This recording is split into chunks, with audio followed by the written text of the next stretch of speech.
The right care, right at home. Australia's premier in-home care provider. Local legends want it. A Bowls Green is just up the road. Search Bowls clubs near me. From the wide outdoors to the great indoors, this is Without Bias.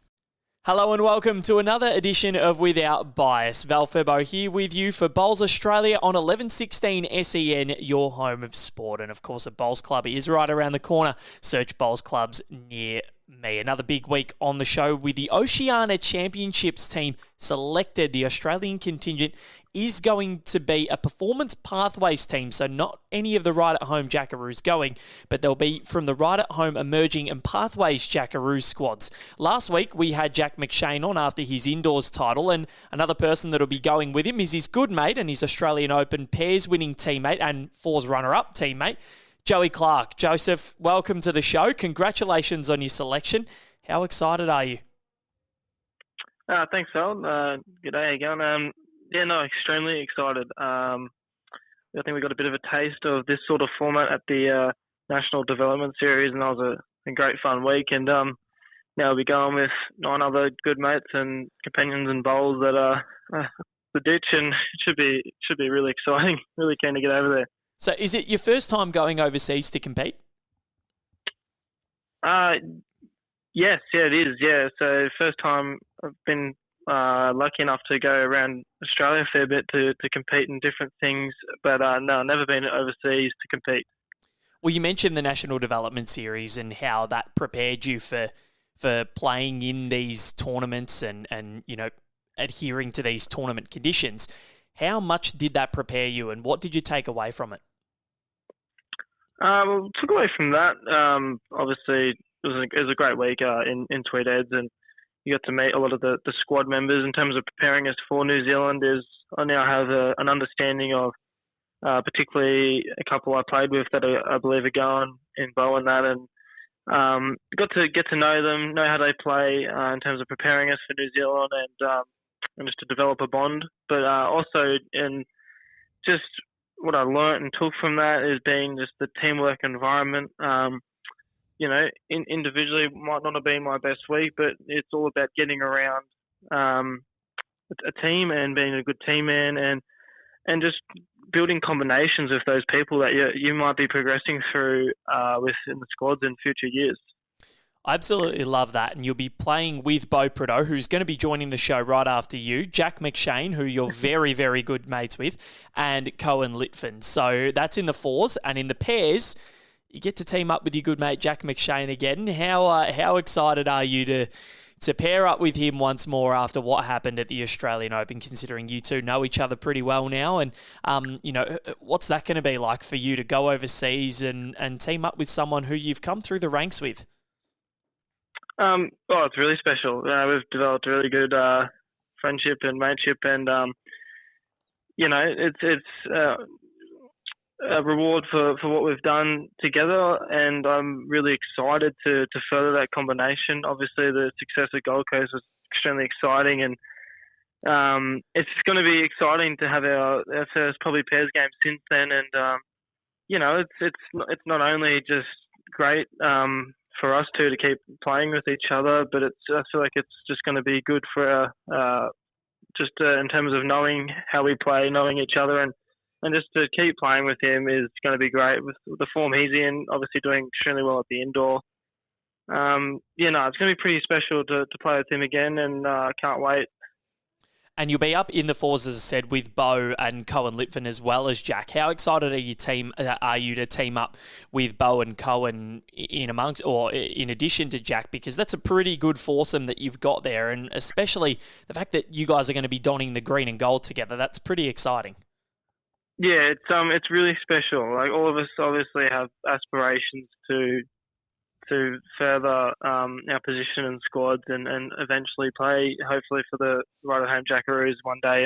And this is hopefully the early stages of that progression, and to do it with good people and good mates. So obviously played with Beau in the National Development Series and had a couple pairs games with him. And look, he's an amazing bloke. He's so easy to get along with, and great player, obviously. And so I was really able to get to know him better, rooming with him in that week, and it's really exciting because I know what this means to him, and it's really exciting to sort of help each other out in our progression, hopefully. And I was also able to meet Cohen at the NDS and have a couple of chats with him. And I think between all of the boys, even Jack Lewis, who I won't be playing with, but they're all just easygoing, good people, and it's I think it's going to be great vibes. And that's what you want, and can't wait for it.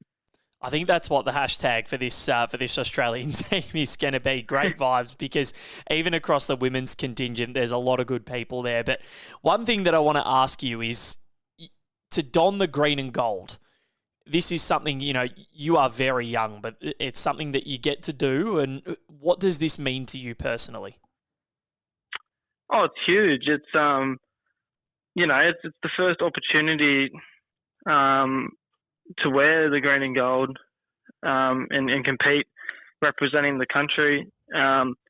What it means to me, I mean, it's more that you can explain. Like this is why I've moved to Sydney. This is why I've sort of made sacrifices, and this is why I practice each day. This is the end goal of being able to represent, and I think a lot of the other boys would say the same thing. The end goal is to hopefully one day represent the men's squad way down the track. But this is the first opportunity to wear and do the country proud, and try and really help not only myself in my future goals, but also help my mates that I'll be playing with in their progression as well. So it's really exciting because we all have similar goals and aspirations, and it's pretty special because we're all good mates as well. So it should be awesome. That's amazing. And you mentioned it's why you moved to Sydney, and it's why you've moved to a juggernaut of a club like St. John's Park. And we were just talking off air. I've seen the club firsthand now. It's massive. It's not, you're not sure if you're driving into a hospital or if you're driving into a bowls club. The car park is that big. So it's an amazing club with amazing facilities. But you've moved there. Were you expecting this to happen so quickly? The fact that you're going to be going overseas and touring for the country? Oh, no. Obviously, I wanted to happen this quickly when I moved and all that. But realistically, no, I didn't. I'd be lying to say if I thought just a bit over 12 months when I moved down to Sydney that I'd be, representing Australia, touring for Pathways and Emerging Squad to New Zealand.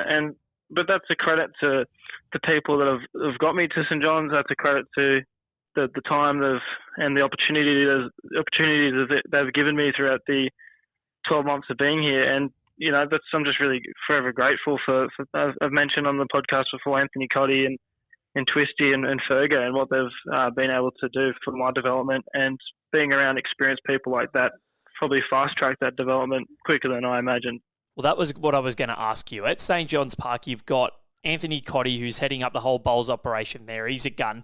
Then you've got Ben Twist. Then you've got Dawn Heyman, Brianna Smith, Jasmine Smith as well. She's a superstar. And you've got Dave Ferguson.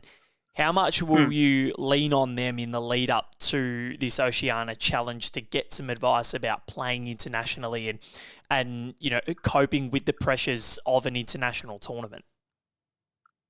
Absolutely. I'll definitely be having a couple of chats to Ben and Dawny, and they've had tours and great success in the green and gold, obviously, and I'll definitely be leaning on their experience and sort of asking them about their experiences, and that's the thing being about St. John's. Like, it's the old saying that you can only be what you can see, and being able to see these people every day that do don the green and gold, it's a great for me and my development to be able to speak to these people every day and lean on them, particularly when I'll be going on my first tour and representing the green and gold. I'll be definitely leaning on their experiences and what they've done in the green and gold. Amazing. And one final one from me. What's the preparation going to look like now? How often are you going to get on the green? Are you going to get on more, or just try and keep things as consistent as possible and keep doing what you're doing? Oh, look, I'm on the green a fair bit as is at the moment, and I'll definitely try and ramp it up. But I think, I'll be leading in the fours and the pairs, so I think it's pretty simple in terms of what's required of me in going over to New Zealand. So I think I think just making sure I'm very skill specific. I've got a lot of events leading up till then and trips away up until then. So that when I do get the month or two before that, I'll definitely just be ramping up this sort of to that skill of leading and what that requires, Jack 2 bowls and those sort of drills.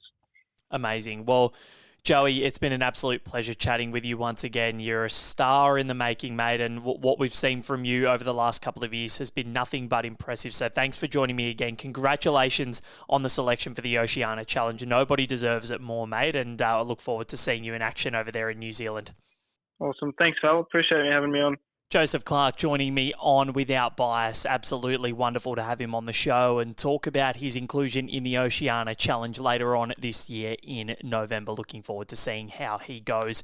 Up next, Beau, one of Joey's teammates. He's going to join me on the show to chat about his selection and how excited he is to head across the ditch in November. The right care, right at home. Australia's premier in-home care provider. Local legends wanted. A bowls green is just up the road. Search bowls clubs near me. From the wide outdoors to the great indoors, this is Without Bias.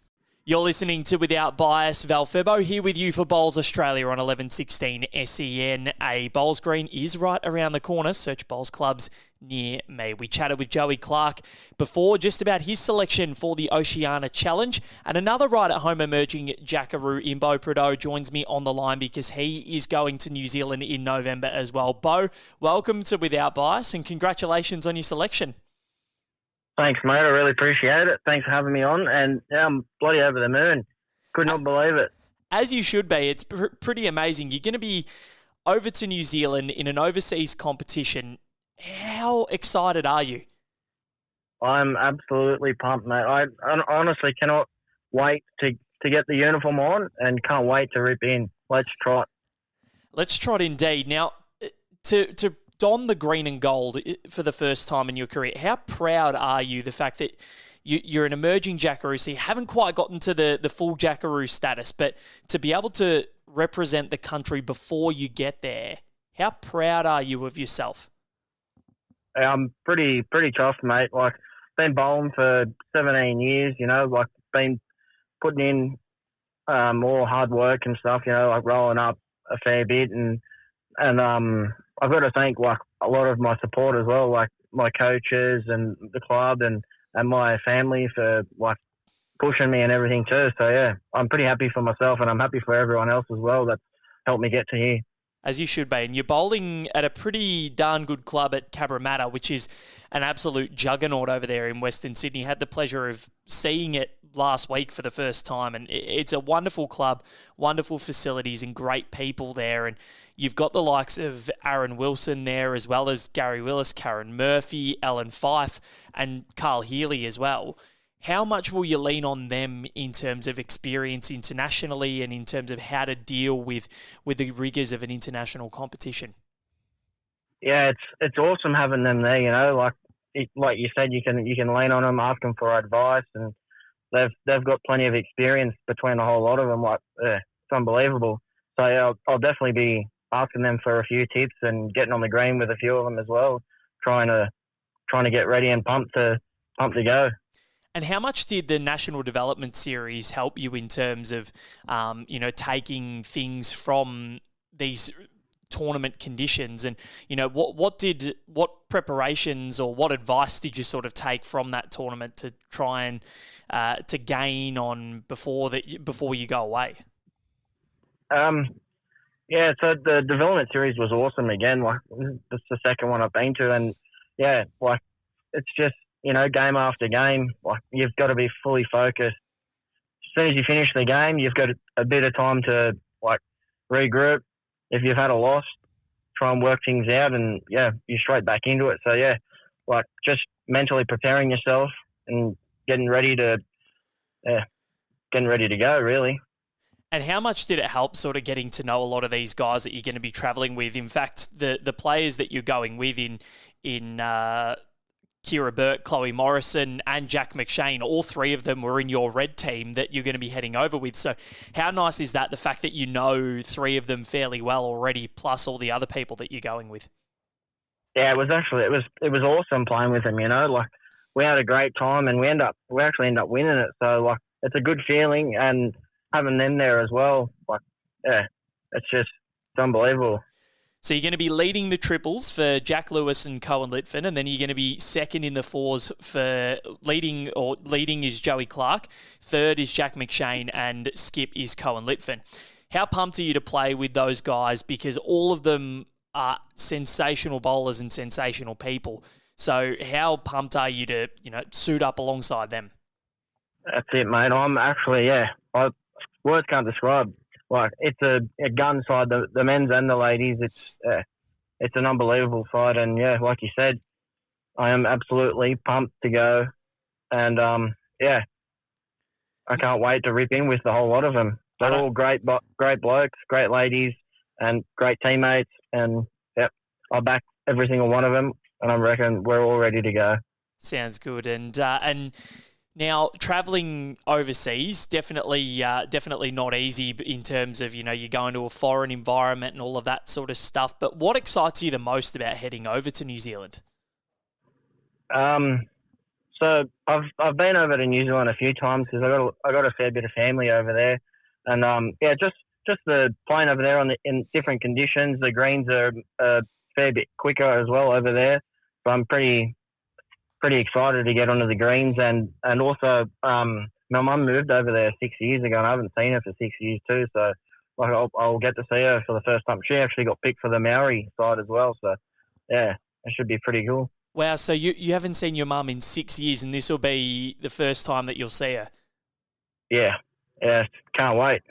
Wow, that's unbelievable. And how I assume that you've got a big family connection with bowls, with your mum playing and all of that sort of stuff. So how did you get into the sport? So my nan started at Camperdown in the city in a small little club. My mum started from my nan, then my dad got dragged along, and then my brother got dragged along, and then I started rolling up in our sunroom at home, and after school, I'd go down and get on the green and just throw some down. And after that, it was just, I was hooked. I couldn't stop. They couldn't get me off the green. Oh, that's what we like to hear. And when did you realise that you could really forge a career from the sport? It wasn't until I sort of started, the older guys were talking about me, moving up in the grades, and a few of them actually a few of them were like, oh, he's a bit young, we'll give him a bit of time. And then I sort of broke through and then made a couple of rep sides, like the zone sides and stuff like that, and junior 7er sides, and we ended up winning. And from there I just thought, oh, geez, we're winning a few things, might go all right. Nice. And how much have you taken from being part of the high performance setup? So you're sitting as an emerging jackaroo right now. So, what sort of things are you taking from all of this as you look to work your way up? Oh, basically everything. It's just it's non-stop learning. Everything that we do is to help you further your career. So I could go on and on, but the whole lot is just to push you and get you into the side.